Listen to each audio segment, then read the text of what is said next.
Não. A palavra é curtinha, mas tem significados diferentes para cada situação. Só que essa palavrinha, Thaís, tem sido cada vez menos usada pelos pais e mais pelos filhos. Com a correria do dia a dia, os pais de hoje querem compensar os filhos de alguma maneira pela ausência em casa.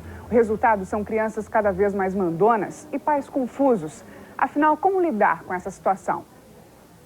É inevitável que os pais se rendam a essas carinhas. Há alguns gestos que emocionam. Mas na relação entre pais e filhos hoje, parece que a lógica está se invertendo. É natural que nem sempre os adultos tenham controle sobre as atitudes das crianças. Mas agora são elas que dão as cartas em várias situações. Crianças que às vezes parecem ditadoras. Eu peço, daí demora um pouco, já peço de novo. Mas sempre assim. Eu fico pedindo muito quando eu quero alguma coisa, eu fico pedindo, até que ela deixa, mas só que ainda às vezes ela não deixa. O passeio no shopping é um teste para os pais. Muitas vezes é duro convencer o filho de que a brincadeira no parquinho acabou. Daniel, de 3 anos, largou da mão de Andréia para não ir embora. Isso que ele já tinha brincado mais do que o planejado pelos pais. Não teve como tirar ele dali. Você tenta e ele não quer obedecer e a gente acaba fazendo o que ele quer. Isso é até um erro da gente em alguns momentos, né? Mas a gente sempre tenta fazer o melhor e agradar. Se elas reclamam, a gente vai sempre cedendo. Sair do shopping sem uma sacola na mão é outro desafio. Um DVD de um desenho que ela gosta. Ela ficou pedindo muito? Pediu bastante. Aí você cedeu? Não teve como. Neste auditório, pais ouvem conselhos de psicólogas para reverter o jogo. Eles são reféns das vontades dos filhos de vez em quando e querem mudar isso. Na palestra, buscam respostas para várias questões. Como educar uma criança para ela estar preparada para viver nesse mundo? Acho que essa é a minha angústia. Como que a gente vai dar uma coisa que muitas vezes a gente tenta, mas não sabe muito bem, né? Não sabe como, não sabe onde encontrar e vai tentando, né? Às vezes é sofrido, né? É possível acabar com a tirania das crianças mandonas, dizem os psicólogos. Mas os pais devem mudar de postura. E a primeira lição que eles precisam aprender é que dizer não na hora certa faz bem. Só assim a criança começa a amadurecer. Você acha que você está... como é que eu vou explicar? Privando a criança de alguma coisa. Ai, meu Deus, será que ela vai me odiar? E essa coisa de você trabalhar, e aquela coisa da culpa mesmo. Os pais não devem ter medo de negar algum pedido quando acham que é preciso. Educar não é só agradar, afirma esta pedagoga. A criança precisa aprender a lidar com frustrações. Dizer não é um dos maiores presentes que um pai e uma mãe podem dar para o seu filho. Porque é justamente na adversidade que a gente cresce. Que os pais não precisam se sentir culpados por dizer não. Mesmo que fiquem emburradas, as crianças superam decepções com mais facilidade do que os adultos. Também é importante não voltar atrás numa decisão. Se as regras mudam o tempo todo, a criança fica confusa. Se existe a regra por alguma razão, e se ela não for cumprida, alguma consequência tem. Um ponto mais crítico, às vezes, costuma ser quando a gente não concorda, né? Então, de repente, ele quer pôr um limite que eu acredito que não é necessário, ou, pelo contrário, eu quero botar um castigo que ele não acha justo. Então, aí você gera uma brecha, né? Que eles conseguem enxergar bem e vão por aí. Negociar é importante, mas a criança precisa entender que para alguns assuntos não existe essa possibilidade. O mais fácil seria deixar ele fazer o que ele quer, mas a gente tem que estabelecer o limite, ele tem que saber o que ele pode e o que ele não pode fazer, até onde ele pode ir, porque ele fica testando o tempo todo. Outra dica é ser insistente. Falar uma vez pode não adiantar. Com calma, sem brigar, os pais devem repetir o que querem que seja feito. Educar também é ter paciência. Nenhuma criança nasce pronta para enfrentar a vida. Eu dou muito mimo de carinho para eles, assim, porque eu acho que é fundamental. Carinho, não fico comprando presentes, assim, não tento comprar meus filhos. O filho te faz isso, assim, essa reflexão de você, como é que você conduz sua vida, como é que você leva a sua vida, o que você pensa sobre isso, porque você não pode impor uma coisa para a criança se você não acredita naquilo. Tchau! Vai dar certo!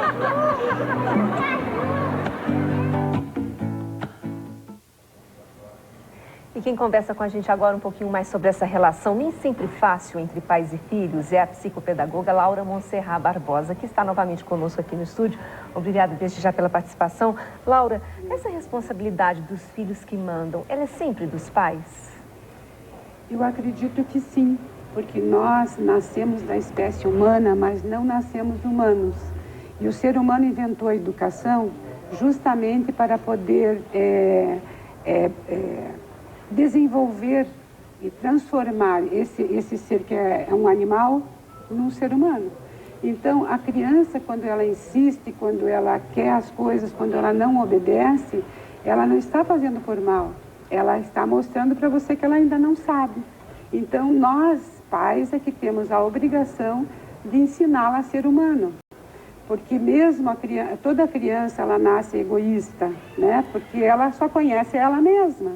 E é o outro que vai ensinar que o mundo existe, que as coisas são possíveis, que outras não são possíveis.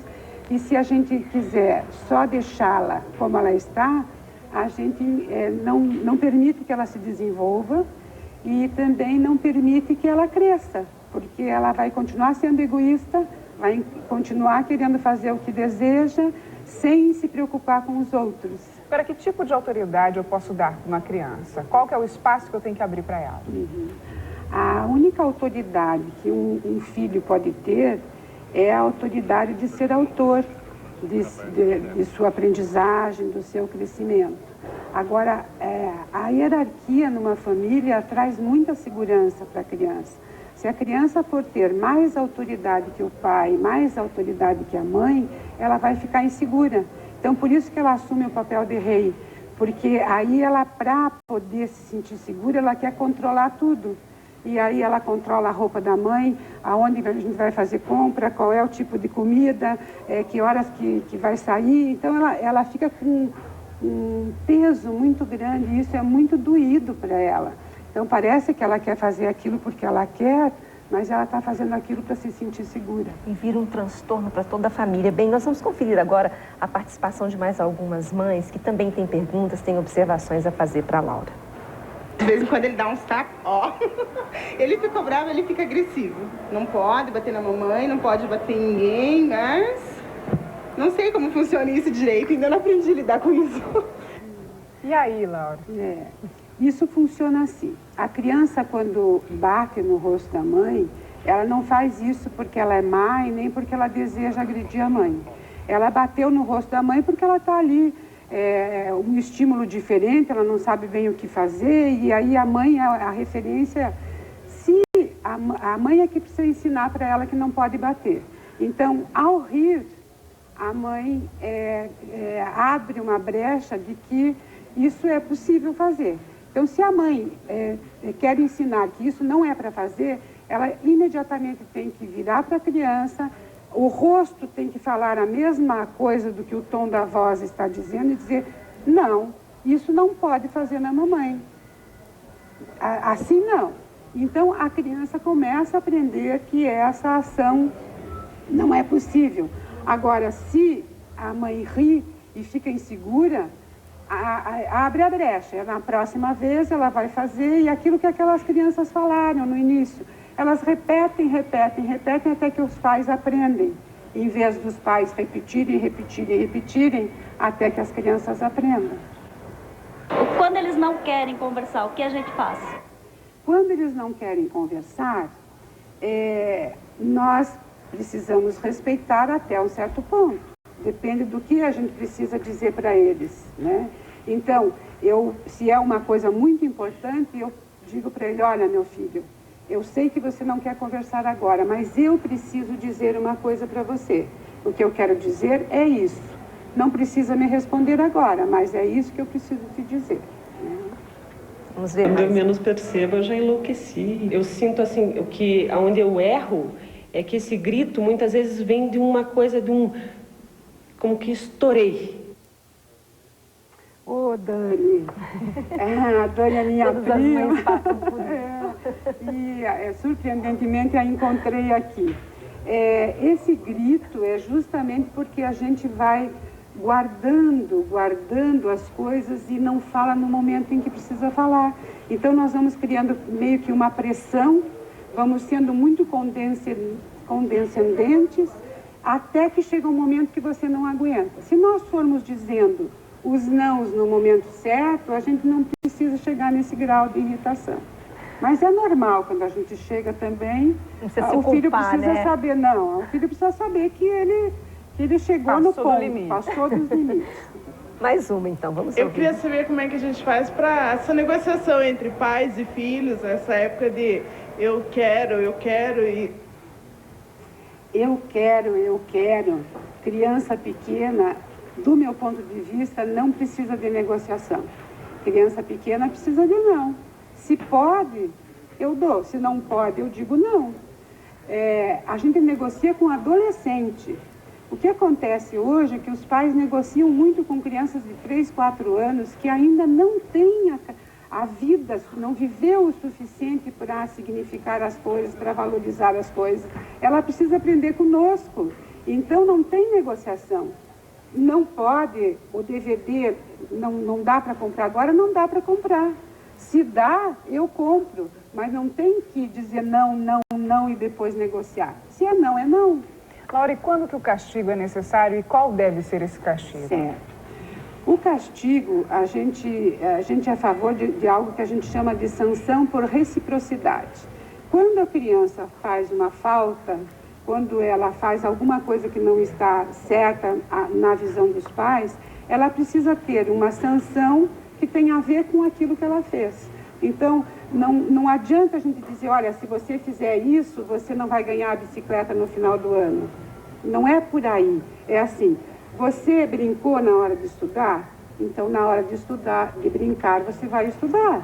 Então, a falta tem a ver com o castigo tem a ver com a falta. Então, por exemplo, bateu no amigo, vai precisar fazer alguma coisa para passar a dor do amigo. Né? Então, não tem essa coisa, vai sentar aqui e ficar pensando no que você fez. Você precisa receber o castigo de acordo com a falta que cometeu. Rapidamente, para a gente encerrar, alguns pais se dão por vencidos, acham que algumas crianças, por exemplo, não dá mais para mudar. Sempre dá para mudar? Sempre dá para mudar. A gente resolveu ser pai e nós vamos precisar dar conta. Hoje em dia existem pais desistindo dos filhos e isso é o maior sinal de abandono que uma criança pode receber. E aí o comportamento vai ser mais inadequado ainda. Então, somos pais, temos que ir até as últimas consequências. A consequência é acreditar que nosso filho é capaz de mudar. Quando a gente joga a toalha, o filho realmente não muda. E encorajá-lo para isso, né? Isso. Muito obrigada pela participação conosco. Uma boa tarde. Boa tarde. Eu que agradeço.